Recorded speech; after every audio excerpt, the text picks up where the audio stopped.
Muy buenos días, soy Nicolás Lucar, esto es el 95.5 de la FM, esto es Radio Exitosa, estamos en el 251-9422, en el 467-4499, vamos a tratar de abrir más los teléfonos, hay algunos días en que nos gana la cantidad de información que tenemos para ustedes. Hoy día vamos a hablar inmediatamente con Álvaro Quijandría, apoderado de la minera Raura. Vamos a hablar también de la situación en Villa María del Triunfo, donde el alcalde ha sido vacado. Vamos a hablar con Edwin Donaire, congresista, dirigente de Alianza para el Progreso, sobre el tema del mausoleo senderista en Comas. Vamos a hablar con el nuevo rector de la Universidad de San Marcos y vamos a tener a los congresistas Octavio Salazar de Fuerza Popular y Víctor Andrés García Belaúnde, y también estará Álvaro Gutiérrez, ex congresista del Partido Nacionalista. Estamos con Álvaro Quijandría en la línea. Álvaro, buenos días.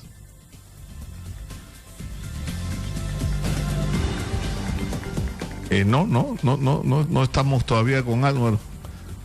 Acá me han puesto Álvaro. Es Gonzalo Quijandría, pero todavía no lo tenemos en la línea, ¿no es cierto?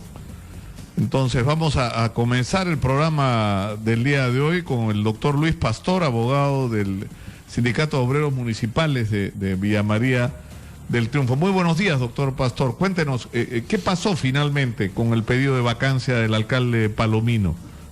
El día viernes fue una fecha muy importante, interesante. Hubo dos votaciones, dos sesiones de consejo. O sea, hay dos expedientes de vacancia. Uno primero por nepotismo y el segundo por restricciones a la contratación. En el primero, la primera sesión declaró la vacancia, 11 votos a 2. Y la segunda sesión de consejo, que es por restricciones a la contratación, o sea, otra causal de vacancia, otro hecho, la votación fue de 12 regidores a 1. El Consejo Municipal es una especie de órgano jurisdiccional en primera instancia en sede administrativa, ¿no? Ellos toman la decisión. Se requiere 2/3. O sea, y se han alcanzado largamente, ¿no? Se ha superado. ¿Y esto qué supone? Supone que el siguiente paso es ir a las autoridades electorales, ¿no es cierto? El Consejo Municipal se convierte en un órgano electoral para estos temas, ¿cierto? En primera instancia, porque el Consejo Municipal es el... Claro, pero ¿a quién puede apelar el alcalde? Puede apelar, efectivamente. Hay un término de apelación. De hecho, va a apelar porque al final, cuando él dio sus últimas palabras, fue lo que señaló, ¿no? Me voy a encomendar al Jurado Nacional de Elecciones. ¿Cierto? Entonces, eso a ver si el Jurado Nacional de Elecciones... Ahora, estos son, digamos, dos argumentos, pero no son los únicos que se han levantado en contra del alcalde, ahora alcalde vacado César Palomino, ¿no es cierto? Tengo entendido que hay una serie de temas discutibles, de investigación en el Ministerio Público, en la Contraloría, ¿no? ¿Cierto? Yo estoy circunscrito exclusivamente, con mi calidad de especialista en temas municipales, en los temas vinculados a la vacancia, ¿no? Que es una forma de expresión de la autonomía municipal. Ahora, en el caso concreto, la resolución que han tomado ha sido en el caso de nepotismo. ¿Por qué exactamente? Exactamente porque él, ejerciendo su poder de contratación, vale la redundancia, contrató como administradora del Palacio de la Juventud, que el día de hoy es la sede principal de la municipalidad, como la administradora. O sea, le dio un cargo de funcionario, un cargo rindente, a inicios de la gestión, en el año 2015. Marlene Vázquez Márquez, tengo entendido, ¿no? ¿Y ella quién es? Porque ella viene a ser, la hermana de la esposa del alcalde. O sea, su cuñada. Correcto, es su cuñada, por lo tanto, es causal por vinculación de parentesco en grado de afinidad. Segundo grado de afinidad, la ley de nepotismo prohíbe que se contrate a los familiares directos. Y en el segundo caso, la segunda resolución de vacancia. Y en el segundo caso está también muy interesante, por cuanto él contrata, la ley también prohíbe que un alcalde contrate en la doble condición de alcalde y de ciudadano. Él contrata como su abogado para un tema de naturaleza privada, pero lo contrata al procurador público municipal. ¿ok? O sea, entonces hay una restricción a la contratación, porque él contrata como persona natural, Carlos Palomino, pero ¿a quién contrata? Contrata al procurador público municipal, cuyo jefe inmediato superior es el mismo alcalde, y él es el que lo designa. Por lo tanto, ahí se produce el conflicto de intereses. ¿Y qué va a pasar con las otras denuncias que hay levantadas en contra de él? Porque se le ha vinculado a tráfico de terreno, se le ha vinculado a un mal manejo de recursos públicos. El otro día nomás se hablaba del estado de las compactadoras que se han adquirido. Es decir, hay una cantidad de denuncias impresionantes, ¿no? Sí, la ley, digamos, ha graduado las infracciones, ¿no? Existen infracciones que tienen, digamos, una graduación administrativa, una sanción administrativa, que es la vacancia, y hay otras que tienen una sanción mayor o más grave, que debería ser los procesos penales. Él está incurso en muchos procesos penales. Cuando esos procesos penales, digamos, concluyan, va a ser, obviamente, sancionado. Pero independientemente de esa sanción, también es una causal de vacancia, por cierto, tener una sentencia condenatoria. ¿Ok? La norma ha sido muy inteligente, la ley orgánica de municipalidades. La restricción a la contratación es una especie de delito en sede administrativa. Pero es increíble que no se haya pasado esto, ¿no? Es decir, que ya estemos ¿no? enfrentando la vacancia de un alcalde de uno de los distritos más grandes del país, ¿no? Y, es decir, esto nos tiene que llevar a reflexionar sobre de qué manera se están eligiendo las autoridades, ¿no? Porque finalmente fue la propia gente la que lo puso ahí, ¿no? Efectivamente, bueno, ¿qué está pasando en las municipalidades? Porque no solamente Nicolás es el caso de Villa María del Triunfo, en este momento estamos conversando del tema, pero existen actualmente por lo menos 12 procesos de vacancia de alcaldes, de diversos alcaldes de Lima Metropolitana y de las provincias de Lima. ¿Qué está sucediendo? Y esto es importante mencionarte, que esto está vinculado de alguna manera con la iniciativa de derogar la ley 3035, que es esta ley justamente de reforma constitucional que prohibió la reelección inmediata de los alcaldes. Porque esa reelección inmediata de los alcaldes iba en concordancia con una resolución del jurado, que es importante que lo analices posteriormente, que es la resolución 721, que prohíbe la vacancia de alcaldes reelectos. Como el año 2012 el jurado decretó esa resolución prohibiendo la vacancia de los reelectos, entonces justamente a raíz de eso sale esta ley como una necesidad de que en lo inmediato no haya una reelección, ¿no? Bueno, yo le agradezco muchísimo. Ha sido el doctor Luis Pastor, abogado del Sindicato de Obreros Municipales de la comuna de Villa María del Triunfo. El día viernes fue vacado el alcalde Carlos Palomino, para empezar por dos de las denuncias que no existen en este momento en su contra. Muy gentil por estar con nosotros. Muchas gracias. E inmediatamente y sin escalas vamos a conversar con... ¡Atención! Con Edwin Donaire.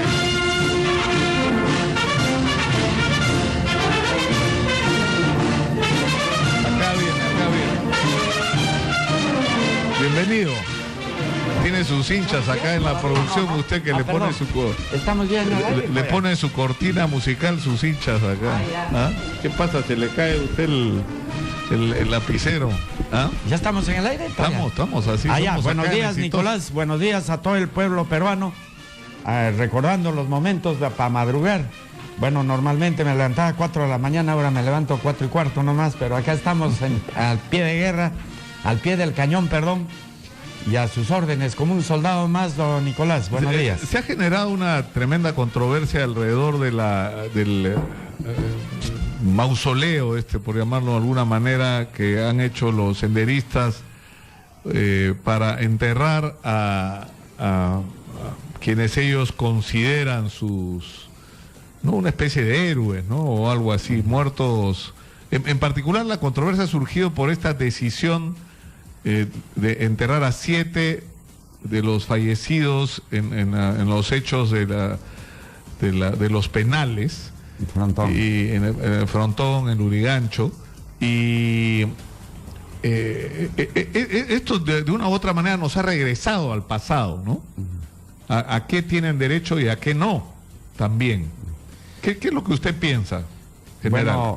Bueno, gracias, Nicolás. En primer lugar, ante este tema de la subversión, así como la delincuencia, que en alguna manera son similares por la sorpresa, la clandestinidad con la que actúan, es evidente que algunos sectores que les corresponde a tener en jaque a esta gente, ha habido cierto, como que se ha bajado la guardia, en la cual hay responsabilidades de todos, sea el Servicio de Inteligencia, sea las Fuerzas Armadas, sea la Policía Nacional y todos. Y mira, vamos a hablar de esta cuestión de inteligencia. Todos los éxitos que hemos tenido en la lucha contra el terrorismo, ¿no?, ha sido inteligencia. ¿Acaso en Abimael Guzmán para capturarlo se han necesitado 100, 200, 300 hombres? Y se sigue cometiendo los errores de que queremos militarizar el BRAE para luchar contra el narcoterrorismo. Acá es de verdad mi poca experiencia o mucha. Yo he combatido en 4 oportunidades el terrorismo y creo que en este sentido, acá permítame nomás un ratito, lo que no concibo yo y que me indigna es que cuando entra un nuevo gobierno se tiran contra el sistema de inteligencia y satanizan el sistema de inteligencia porque persiguieron a autoridades o a sus detractores, pero que lo saquen pues al director de inteligencia, pero no pueden desactivar todo un sistema de inteligencia que cuesta un montón de dinero, mi querido Nicolás, cuesta tiempo, 20, 30 años cuesta sembrar en lugares tanto en el frente interno y externo. Yo no concibo por qué cuando salió el señor Fujimori entraron y lo satanizaron, lo desactivaron y nos dejaron ciegos y sordos. ¿Cuánto tiempo está desactivado el sistema de inteligencia a raíz de ciertos problemas? Nunca pueden dejarnos ciegos y sordos. Ahí está el problema. Y en este sentido también yo pienso que debe haber un seguimiento y que así como que vayan todos los meses, todos los que han sido ya han cumplido su condena por terrorismo, deben de cada mes firmar para ver cuáles son sus actividades. Lamentablemente, a grandes males, grandes remedios, puede ser que hayan cumplido su condena, pero no puede ser posible. El problema es ¿no? Es decir, ellos fueron derrotados en la guerra, tienen enterrados en coma aproximadamente a 50 personas, y cada vez que hay un evento que para ellos es conmemorativo, por alguna razón se juntan y esto se ha convertido en una especie de mausoleo y de punto de concentración. Pero ¿qué habría que hacer? Dinamitar esas tumbas, o sea, es bien complicada la situación, porque es decir, la gente tiene derecho a enterrar a sus muertos, ¿no? Nicolás. Pero, ¿cómo manejar una situación así tan complicada? Si uno ve el mausoleo así como se ve, prácticamente no tiene ninguna apología ni nada de simple. El tema es que cuando se dan estas fechas se haga una apología, se haga marchas. Porque pongámonos un poquito en los zapatos del deudo, del familiar, siente el dolor, siente el sufrimiento y tiene su derecho a enterrar a su muerto. Pero más allá que se haga apología, y estoy seguro que no son los familiares o los deudos o por ahí uno que otro, es el resto de personas que del Movadef que se aprovechan del dolor y el sufrimiento de familiares para hacer estas marchas, para hacer estas vivas, para hacer esta agitación y esta propaganda. Eso está mal. Y en ese sentido el sistema de inteligencia tiene que actuar, la Policía Nacional, la DIRCOTE, en forma conjunta. Pero esto de que se tenga que... Y además, ¿por qué ahora echamos el grito al cielo, Nicolás? ¿Qué hay del ojo que llora? A veces las mismas autoridades propician estos. A ver, vayamos allá. Todos que han puesto unas piedras. Yo nunca he ido, pero ponen en piedras los nombres de todos los terroristas. Las reparaciones más parecen a los familiares. Claro, pero el problema que se plantea ahí, por ejemplo, en el caso de Colombia, que la situación es distinta, y hoy día hay un acontecimiento realmente histórico, porque finalmente la firma del acuerdo de paz y el terminar una guerra que ha durado más de 50 años, 5 décadas que han ensangrentado y ha debilitado a Colombia. Parte del acuerdo supone cómo, es decir, insisto en guardar la distancia con el Perú, acá Sendero Luminoso fue derrotado, pero igual una de las tareas que se ha propuesto el Estado colombiano es cómo integrar a estas ovejas descarriadas, digamos, cómo darle la oportunidad de reinsertarse a la vida y a la sociedad y a la vida democrática y a la vida cumpliendo la ley. Y cuando uno se traslada al Perú, donde el Estado peruano derrotó al terrorismo, ¿cuál es nuestra política frente a los derrotados? Por ejemplo, van a la cárcel, salen de la cárcel y los vamos a seguir persiguiendo o les vamos a dar una oportunidad de reintegrarse a la sociedad. Todo, o sea, perdón. ¿cómo se maneja ese asunto? Ahí o sea, tanta comisión de la verdad y reconciliación y no tenemos respuesta para una pregunta tan elemental como esa. Muy inteligente las preguntas, don Nicolás. Usted parece soldado, ¿eh? Muy bien, lo felicito. Mire. Vamos a empezar la Comisión de la Verdad y Reconciliación. Yo he hablado en el Congreso, de verdad, y lo digo no con ningún afán de revanchismo ni de venganza. Toda la gente, estas que han integrado de la Comisión de la Verdad y la Reconciliación, yo voy a propiciar que sean citados al Congreso. En primer lugar, de la verdad. ¿Encontraron la verdad? No han encontrado la verdad. ¿Han reconciliado? No han reconciliado. Si se le ha dado una tarea que busquen y encuentren la verdad y la reconciliación y no lo han hecho y se han gastado millones de dólares, vengan a decir por qué no han cumplido la tarea. Segundo, este tema de los ex senderistas, ¿no? Tienen todo su derecho a reinsertarse, pero sí debe haber un control y un monitoreo sobre ese personal, un empadronamiento que todos los días. Pero sí no se puede concebir que algún juez o algún fiscal propicie de que estos están prohibidos terminantemente de poder desempeñar una labor educativa y le sacan la vuelta a la ley.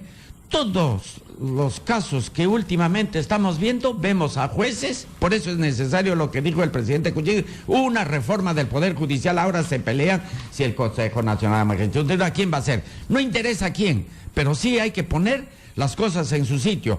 Y fiscales que se dejan por tráfico de influencia o prevaricato absolver o sentenciar a un inocente deben ser castigados. Y por último, este tema, mi querido Nicolás, así como en Colombia, acá, somos muy drásticos. Si quieres paz, hay un dicho de, si quieres paz, tranquilito, lucha por la justicia.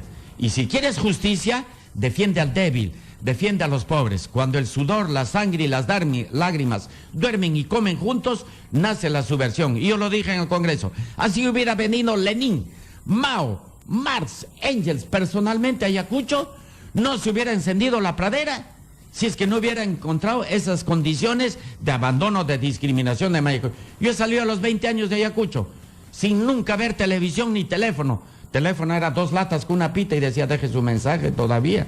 Entonces, ¿sabe qué? General, me dice en la producción que está en la línea el doctor Alfredo Crespo. Él es miembro del Movadef y de alguna manera, aunque digamos todo conflicto se ha generado con la asociación, la llamada Asociación de Familiares, tiene un nombre larguísimo la organización, la verdad, pero es ¿cómo es el nombre de la asociación? Bueno, me lo va a decir el doctor Alfredo Crespo. Usted no tiene inconveniente que él entre en la línea, ¿no? Bueno, escuchemos, estamos en democracia. Doctor Crespo, buenos días. Buenos días, señor Lucar. Muchas gracias. No sé si usted ha estado escuchando el tono de nuestra conversación y la controversia que se ha generado alrededor del llamado mausoleo de Comas y cómo enfrentar una situación como esta. He estado ocupado, no he podido escuchar la conversación. Pero igual le interesa saber cuál es la posición de usted, que ha estado vinculado de alguna manera al tema, ¿no es cierto? Es decir, ¿qué es lo que ustedes proponen en el Movadef frente a este asunto? ¿Qué es lo que ustedes dicen? Bueno, nosotros en primer lugar expresamos nuestra solidaridad con la Asociación de Familiares de Víctimas del Genocidio y pensamos que los familiares tienen pleno derecho a honrar a sus seres queridos que fueron asesinados en el genocidio de junio de 1986, ordenado por el expresidente Alan García. Entonces, después que los mataron a ellos, persiguieron a sus familiares, asesinaron y desaparecieron a sus abogados, y resulta bastante absurdo que después de 30 años que ha ocurrido este hecho y después de 25 años que ha terminado el conflicto armado interno en el Perú, nuevamente se quiera reeditar la persecución de familiares de las personas que fueron asesinadas. O sea, todavía asesinan a sus familiares, los desaparecen, encarcelan a sus abogados, los desaparecen a sus abogados, y ahora que ellos van a ir al juicio que se va a iniciar el 7 de octubre del caso del Frontón, también se promueve su persecución, bajo pretextos de apología, que no ha habido ninguna apología, ningún delito en las marchas, los homenajes que ellos han realizado, porque en nuestro país existe libertad de expresión, existe libertad de conciencia. O sea, usted lo que dice es que no se ha cometido ningún delito. Ningún delito se ha cometido absolutamente. No hay nada de terrorismo ni de apología. Lo que se ha hecho es una marcha fúnebre con los féretros, llevando a sus seres queridos, dándoles el homenaje que ellos consideren. Hay libertad de conciencia y de cultos. Uno tiene derecho a rendirle culto a su ser querido, a su deudo, como cree conveniente, de acuerdo a su creencia. Eso está amparado por la Constitución, por los tratados internacionales. Eso no se puede perseguir, no es delito. Ahora, la construcción de un lugar donde estén sus seres queridos no es para 7, porque son más restos que tienen que entregar el Estado. Tienen que entregar 250 restos, por eso no han hecho solamente 7, sino han hecho para 50. Ahora, si hay un problema administrativo, se tendrá que pagar una multa, pero no hay ninguna razón para que eso se vaya a demoler. No hay ninguna razón. Se subsana el problema administrativo, se cumple con esto, pero no tiene por qué demolerse, porque la construcción se ha hecho en un cementerio, no la han hecho en un parque público de Lima, ¿no? Es un lugar precisamente, y es un lugar incluso alejado del cementerio, en el último del cerro. Entonces yo no entiendo esta persecución, y tampoco entiendo, señor Lucar, la doble faz del señor presidente de la República, el señor Kuczynski, que por un lado va a firmar, a estar presente en la firma del acuerdo de paz en Colombia, y acá persigue a los familiares de quienes fueron asesinados, cuando ellos más bien piden, como nosotros también, una solución política, amnistía general, reconciliación nacional, porque esto de la guerra interna en el Perú ya tiene que ser un capítulo de la historia que se cierre, que se paje la página, no de olvido, sino que se vean las causas. Yo estoy de acuerdo con lo que ha dicho últimamente el general Donaire. Es muy cierto lo que él ha dicho, y él como militar sabe lo que habla, que si no hubiesen habido esas condiciones que habían en los pueblos olvidados del Perú, no se hubiera dado lo que se dio en el 80 aquí en el Estado peruano, en el Perú. Entonces, pues, es necesario, si vamos a entrar al bicentenario, entrar en paz, reconciliación, en democracia y desarrollo para el pueblo, y que se termine con toda esa legislación antiterrorista que sirve solamente para perseguir a los dirigentes populares. Yo quiero llamar la atención sobre este diálogo insólito para lo que ha sido nuestra historia de los últimos años. Un abogado, incluso usted ha estado preso, doctor Crespo, acusado de estar vinculado a Sendero Luminoso, y tenemos en el estudio a un general del ejército peruano, y que se produzca un diálogo entre ustedes. Por eso yo quería escuchar al general Donaire. Yo encantado, porque estamos en democracia, y democracia es eso. Pero escuchemos qué dice el general Donaire. Bueno, en primer lugar, no debemos escatimar ningún esfuerzo para lograr la paz. Pero la paz significa no solamente perdón, reconciliación y arrepentimiento. No podemos estar, como hemos visto ayer, ¿no?, en el programa, de que le preguntan al profesor, si le pregunta a su alumno quién fue Abimael Guzmán, y es incapaz de decir que fue un terrorista, que es incapaz de decir ese ex senderista de que ocasionó miles de muertos. Ahora, segundo, ha habido excesos y lo reconocemos, lo rechazamos por otro lado de las Fuerzas Armadas, pero que siempre hay una razón. ¿Por qué? Porque ha habido jueces o fiscales irresolutos, dubitativos, indecisos, que acobardados o intimidados de poder sentenciar. Yo he tenido casos que me han emboscado, me han matado mis soldados, los he capturado, los he entregado al fiscal y a los 15 días, disculpen la expresión, don Nicolás, chupando y amenazándonos a mis soldados. Los soltaron. Entonces, ¿qué tenía que a veces? No es excusa, no es justificación, pero claro, si hubo ciertos excesos, dijeron, ¿qué voy a hacer? Que tomaron la justicia por su propia mano. La justicia por su propia mano. Ahora, lo segundo también. Mire, nosotros hemos ganado la guerra en el campo de batalla. Y con leguleyadas, ya, esto no es ofensivo para el doctor Crespo, leguleyadas, hay una persecución implacable sobre los uniformados de ciertos casos que ha habido. Y voy a dar un caso, por ejemplo, el último de Ajomarca, en la cual el señor Telmo, está bien, disculpe la expresión, que se pudra en la cárcel, pero que más allá agarren al general que ha estado a 300 kilómetros del lugar, a los 3 días se entera de lo que hubo y que ahora sea perseguido y que lo hayan sentenciado a 25 años. ¿Por qué? Porque a esas organizaciones por autor mediato.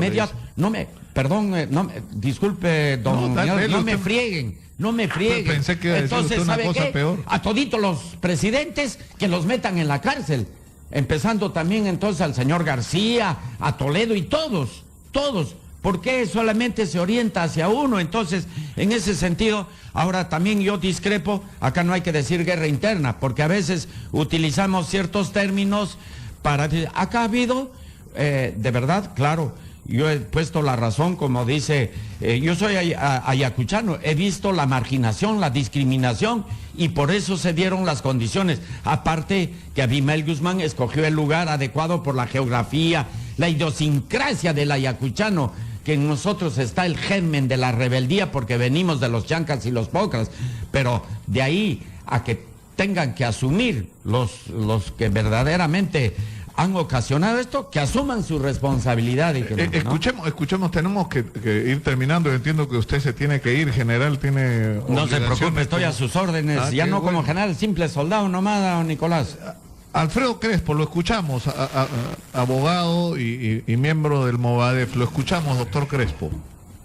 Bueno, mire, en primer lugar, sobre lo que ha dicho el soldado, en este caso el general Donaire, en cuanto a lo del profesor, es lo único que lo que se ha visto en la televisión es que él se abstiene de dar una opinión.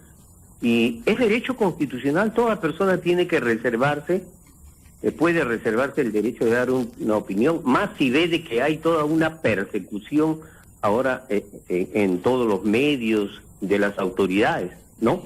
Ahora, por otro lado, en cuanto a la cuestión del arrepentimiento, mire, en Colombia se está firmando un acuerdo de paz y no se le ha puesto como condición a la FARC que se arrepientan.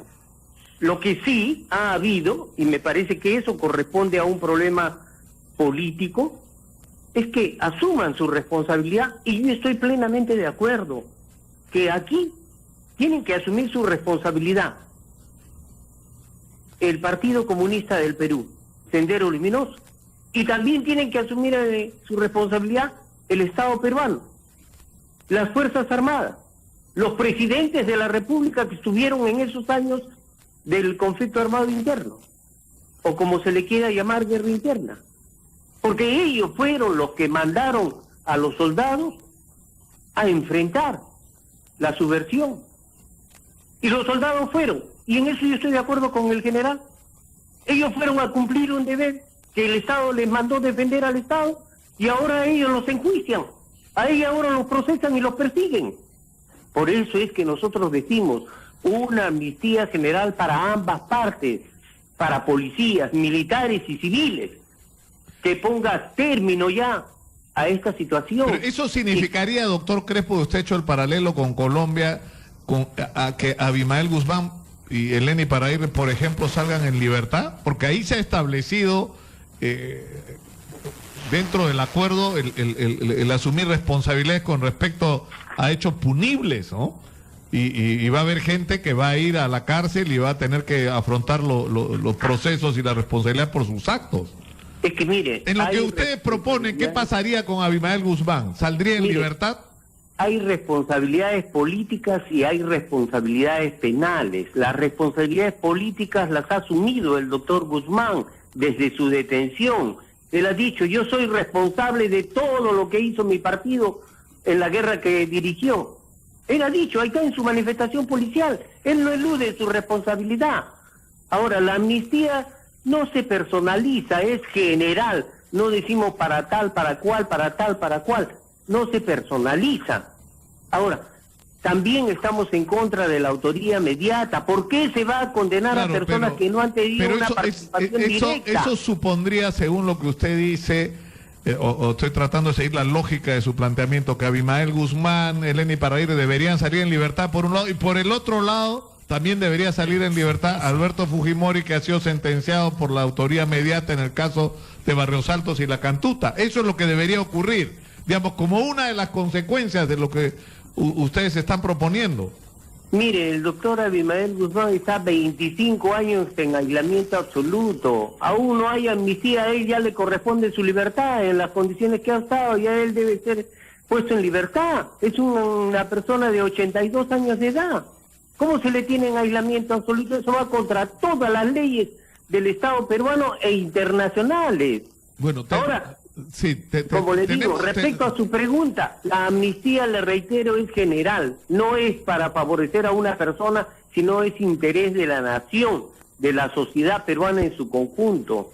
Y yo no estoy de acuerdo que quienes se oponen a esta amnistía quieran seguir traficando con los muertos de la guerra. Esos abogados de las ONG dicen que tienen juicios para 200 años, o sea, juicios para ellos, para sus hijos, para sus nietos, para sus bisnietos. Y el Perú sigue dividido. ¿Por qué? Porque hay quienes trafican. Una última pregunta, doctor Crespo, antes de darle la palabra. Tenemos que ir terminando, lamentablemente, pero este diálogo yo creo que es trascendente. La gente teme que en realidad lo que esté haciendo Sendero Luminoso es agachando, bueno, hasta donde se puede interpretar así, pero digamos, bajando la guardia porque las circunstancias no se lo permiten, para acumular fuerzas y lanzarse nuevamente a la acción armada y al terrorismo. Mire, señor Lugar, con todo respeto a usted y al general que está ahí, el Perú ha cambiado, la situación nacional ha cambiado, es otra realidad, ya no es la realidad de los 80, las condiciones internacionales son diferentes. ¿Usted cree que si el Partido Comunista del Perú quisiera hacer algo, van a entregar la lista de todos la gente que está cercana en el Jurado Nacional de Elecciones, en manifestaciones públicas? El general como militar sabe muy bien que cuando se dan esas situaciones hay una situación de clandestinidad. Acá nadie está clandestino. Acá estamos dando la cara a todo el mundo. Abogados, familiares de los movimientos del FUDEP, del Movadef, y no cometemos ningún delito. ¿Hace cuántos años? Hace 25 años que nadie ha cometido ningún delito de terrorismo, ni los que han salido de las cárceles se han reinsertado su vida. Ahí está ese profesor. ¿Dónde lo han encontrado? ¿Fabricando bombas? Lo han encontrado dictando clases. ¿Por qué? Porque salió, pues ya cumplió su pena de 10 años y tiene derecho al trabajo. ¿Por qué se le va a prohibir trabajar? Y menos en su profesión, para eso ha estudiado. Ah, no, que trabaje de barredor. ¿Por qué se ha exiliado 5 años, 6 años? Bueno, eso es uno de las grandes controversias. Tenemos que terminar, lamentablemente. No, pero es que se presume la culpabilidad. No, digo, tenemos que terminar por el momento, pero yo creo que esto es una conversación, un diálogo y un debate que hay que enfrentar, porque lo ha dicho de alguna manera a su estilo el general Donaire acá, pero yo creo que la tarea de la verdad y la reconciliación lamentablemente en el Perú está pendiente, lamentablemente. Así es, ¿no? efectivamente. Seguimos atravesados por el y nosotros odio, vamos el rencor, a seguir luchando por eso, señor Lucas. Y paradójicamente tenemos acá un abogado de acusados de terrorismo que se está quejando de la situación y a un general que se queja del maltrato a los miembros de las Fuerzas Armadas después de todos los años que han pasado. Terminamos, si usted lo permite, doctor Crespo, sí, con las palabras del general Donaire. Gracias, doctor Crespo. Hay un dicho que reza, dice, el hombre en la paz se olvida de Dios y vilipendia y menosprecia al soldado. Y en la guerra implora a Dios y llama al soldado. Eso en primer orden a la persecución, al abandono. Don Nicolás, yo tengo bordeando casi los 2.000 entre soldados, policías, sin brazos, sin piernas, ciegos, sordos, mutilados, con un aparato digestivo adecuado a una bolsa plástica y viviendo en los pueblos jóvenes, por favor. ¿Y quién le ha ocasionado eso? Está bien, el Estado lo envió porque es parte de nuestro deber, de nuestra función de poner el pecho para defender la sociedad. Pero también acá hay otro caso, por ejemplo, Tarata. Hubo Tarata y recién acá dieron el grito al cielo. Y los 20, 30 taratas que hubo en mi pueblo, en Ayacucho, nadie decía nada. Solamente acá cuando se apagó la discoteca por un coche bomba o una torre, una voladura de torre, echaron el grito al cielo. Por eso no seamos indiferentes. Todos somos peruanos y tenemos la responsabilidad. Segundo, arrepentimiento, don Nicolás. Porque si yo incursiono como se pretende incursionar en la parte política por la vía democrática a ejercer el poder y yo no estoy arrepentido, significa que tengo en el corazón, en la mente y en el alma el germen todavía de que si me da la posibilidad de que empecemos pues la lucha armada bajo otros sistemas o medios, pero a mí siempre debe haber perdón, debe haber arrepentimiento sincero. No se arrepiente de lo que ha robado, va de nuevo a incurrir. Tenemos que terminar hoy día acá. Edwin Donaire, general del Ejército Peruano, congresista de la República de Alianza por el Progreso, ha estado con nosotros. Y en la línea telefónica Alfredo Crespo, abogado del MOVADEF y miembro del MOVADEF. Muchas gracias. Muchas gracias.